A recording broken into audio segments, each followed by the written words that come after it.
Yes, it is very entertaining to see posts on social media where people who actually know what they are talking about roast influencers who claim all sorts of nonsense, like eating fruits and vegetables is bad. I've seen several of them.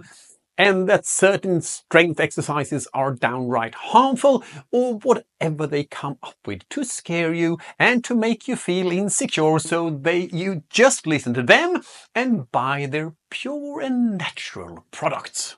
However, I think people can believe and think whatever they want without me lecturing them. No one enjoys being humiliated by someone who reaches as many people as I do. But when I found a Facebook post about the importance of efficient running technique from a running site with a couple of 100,000 followers that contained a remarkable number of inaccuracies, I thought I'd do a little roasting.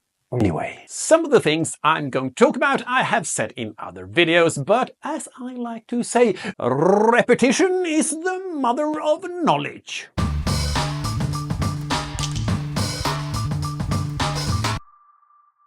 The post I'm talking about begins quite well with bad running mechanics wastes energy and your shoulders should be relaxed. And that is good. But then comes arms move naturally, not crossing the body. They are of course forbidden to move in like a circle like this, so the hand ends up in front of the body, just like they do on Eliud Kipchoge here, or the marathon world record holder Kelvin Kiptum.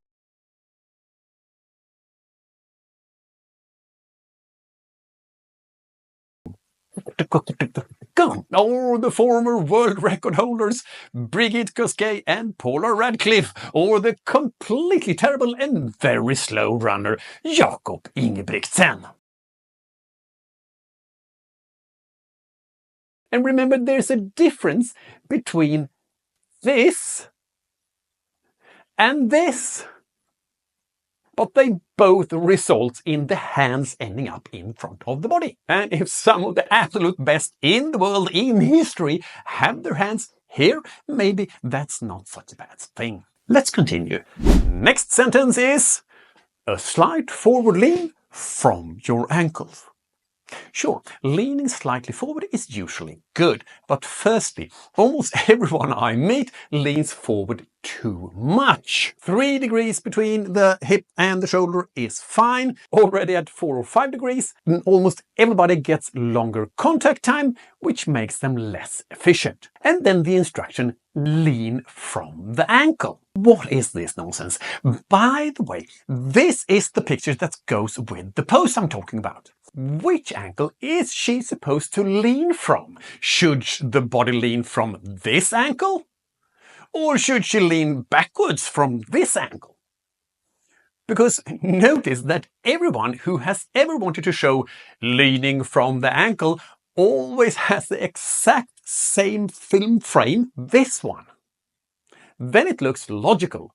But the foot is there for a very short amount of time and the feet moves around all the time. It's like leaning from my hand. Which hand at what moment? Moving on. Next sentence. If your foot lands far in front of you, you're overstriding, which create braking forces. No, it does not. Sure, overstride increases the risk of braking forces, but it's not a linear relationship. I have done other videos about this where I show my measurements from runners who have, first the runner has a large overstride, but no braking forces, and then the same runner lands very well in relation to the center of mass, but has large braking forces. Less overstride, more braking forces. More overstride, and less braking forces. It is fair to say that overstride increases the risk of braking forces, as I said, but not that overstride always generates braking forces. So the statement in the post may be not completely wrong, but it's not completely right either. Instead of having an overstride, it says that the foot should land directly under your center of mass. No, it shouldn't.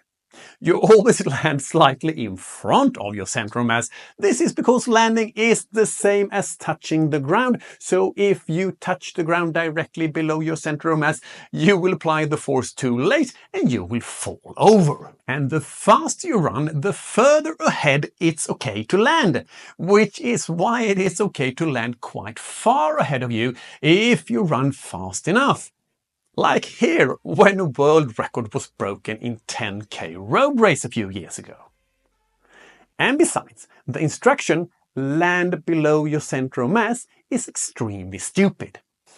Everyone, really everyone who comes to me knows that they should not have an overstride, but almost everyone does. If telling runners to land under their center of mass was enough, no one would have an overstride.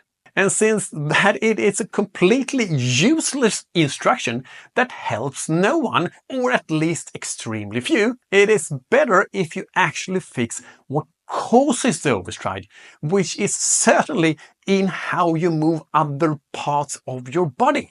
Next sentence in the post. Elite runners average around 180 steps per minute, while many recreational runners are around 150 to 160. And here we go again.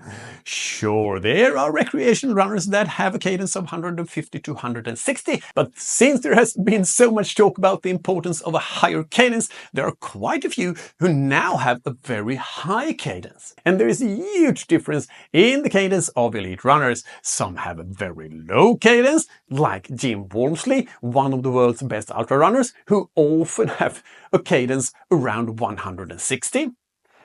But above all, cadence is linked to pace. I also made a video about the World Championship 10,000 meter final, where the cadence was measured every 5 laps.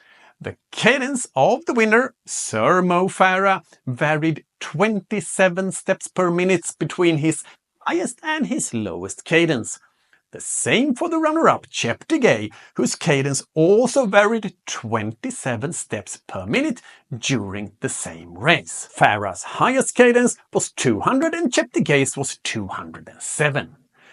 But surely 180 is optimal for everyone at all paces, right? Next sentence.